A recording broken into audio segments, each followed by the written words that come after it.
Dixon here. He'll open with a statement and then take your questions. There's not much we can say. I mean, we got thoroughly outplayed, and the slow start, obviously, their fast start, our slow start, got us off to a situation I didn't anticipate. I thought we'd get a little bit hit early. I thought that was a possibility. Didn't think it'd be to that extent.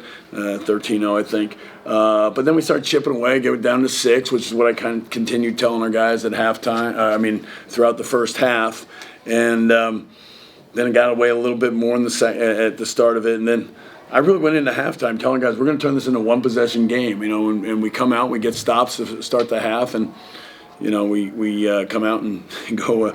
I guess we got hot. We went 1 for 8 in the second half on 3, so couldn't make a shot. And we're predicated. Our mentality is on offense. If things aren't going great, it can really hinder us. And I told our guys we're going to turn this into a one possession game. We've had some comeback games. We just had the win at Baylor. So our mentality was we were going to come back in that halftime in the huddle and get the stop to start the second half, and just can't put a shot in. And it just seemed like we just never got confident. Also, I thought we'd handle attacking. It wasn't so much the turnovers in the press, but we didn't attack on the back end of it. And that's something we do pretty well, and we just didn't do it. So, bad decisions at the end of it. So I just didn't have I had no answers. I had no answers for this here today. It seemed like there was a lot of layups that just rimmed out. It's just one of those nights for your team. Also, the three-point shooting as well. Yeah, no, the three-point, obviously, the 1 for 20 stands out, but we have some stats where they said to me during the game that we were finishing around the rim. I think we missed like 3-point blank layups by ourselves early in the game. And that it's just where I'm trying to encourage, I'm trying to pick them up. We're going to make the next ones. And I think they just got – they just were not going with it.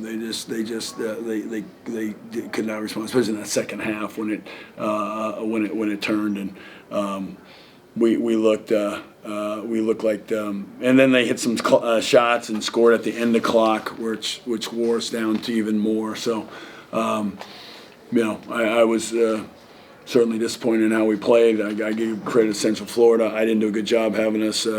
Prepared. I don't know if they did anything different than what we saw, but obviously, when he hits 3 threes to start the game like that, it does give some confidence to everybody else on the floor. Coach, you guys started struggling shooting the ball from deep, as well as giving up 11 turnovers throughout the game. What challenges did UCF provide you guys on the defensive end? Well, 11 is not a horrible. 1 for 20 is a tough. You're not going to win many games. I don't think anybody's probably ever won with 1 for 20 or 0 for 12 in the first half. So, that's an easy starting point. But yeah, the turnovers. We're a low turnover team. 11s to their 7.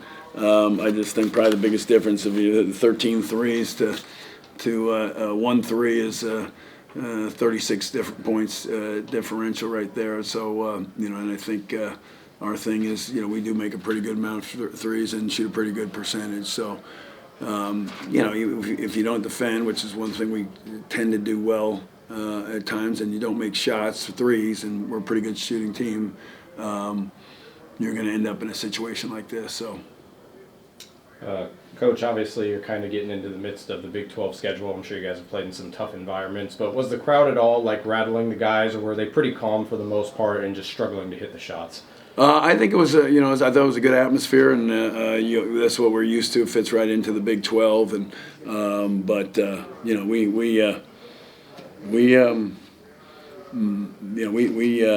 interesting is we shot it well, I thought, in shoot-around this morning. I thought we shot the ball well, so I thought we had a good feeling going into it. So we got to respond with defense and rebounding if you're not making shots. But it was a great atmosphere, great arena, obviously great facility, and I'm sorry we didn't play better. I know scoring's kind of a challenge for your team throughout the course of the season. Is it coming down to just execution, or do you feel like the selection and the shot creation's been good enough? I thought for the first half, I actually thought our shots were pretty good. I'll go look at it. You know, we talked about the layups missed, the threes. I don't think there were any real bad threes in the first half. I think we had lost. We had lost our way in the second half, and I think we made an initial run. I think again, getting the stops, getting some opportunities in transition, just kind of it finally wore us down in the second half. And you know, I mean, I'm talking there was some point blank layups and wide open threes, and a large number of them. So you know, it's not an excuse because you have to respond to those. And you're gonna have these games. And maybe you can keep it close with your defense and rebounding, but we didn't. Hey, Coach, man, Jonathan from 945 Media. It was a big, rebounding matchup between Mo and Ernest, man. So they was both, crashing boards, going at it back to back. How has Ernest been a big impact when it comes to you guys rebounding? No, when he plays well, we win, and when he doesn't play as well, we struggle. So I mean, I think that's what most big guys and how it is. And I gotta have us. We didn't get. I thought Malik did some good things out there for us. I thought he was crashing and active, and really, we just came up. They were hot. We weren't. The simplest put, and then that added to some of the rebounding differential too. So really hard to it's tough to take for us. I mean, for me to play like we did.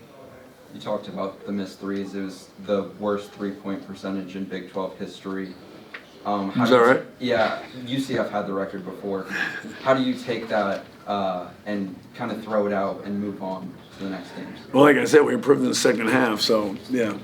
Again, when you get good shots, you feel good about it. I thought they were in the first half, so yeah. Obviously, it's when you set records and bad records, it's you're going to put yourself in a situation. Yeah, Coach. So you guys were it said 23-64. I guess UCF was just outrunning from the start. The momentum for them because they would just keep running, and they're really mostly a running team. So how efficient was guys had to make sure they had to just get back and just play some type. Early they hurt us in transition, no question about it, and there was some breakdowns and. The missed shots just kept adding up. I mean, they were constantly in transition because of the misses and long threes, long rebounds at times that they came up with, and that gave them some breakouts too. Right. So, it wasn't our night. Last question here, then we gotta go. UCF goes to Kansas on Tuesday. You guys just played them this past Wednesday. Matchup-wise, what's kind of the key to hanging around with Kansas and what they can do? Well, we got off to a good start in that game. We were up 14 actually in that game, and then it got away from us, and we didn't shoot it well in that game either. So, their thing is defense this year. Their half-court defense is very good because of their size they put out there, and simply put, we just didn't get it done against them. Down the stretch, we had a lead at halftime, but they stayed with it, and again we relied on jump shots, threes, and they didn't come through for us. And this was 40 minutes of not making any jump shots. So, but they score around the rim. They're different than us. They score well around the rim, so that's their thing. Okay. Appreciate it. All right. Thank you, Coach. Thank you, guys. Appreciate it.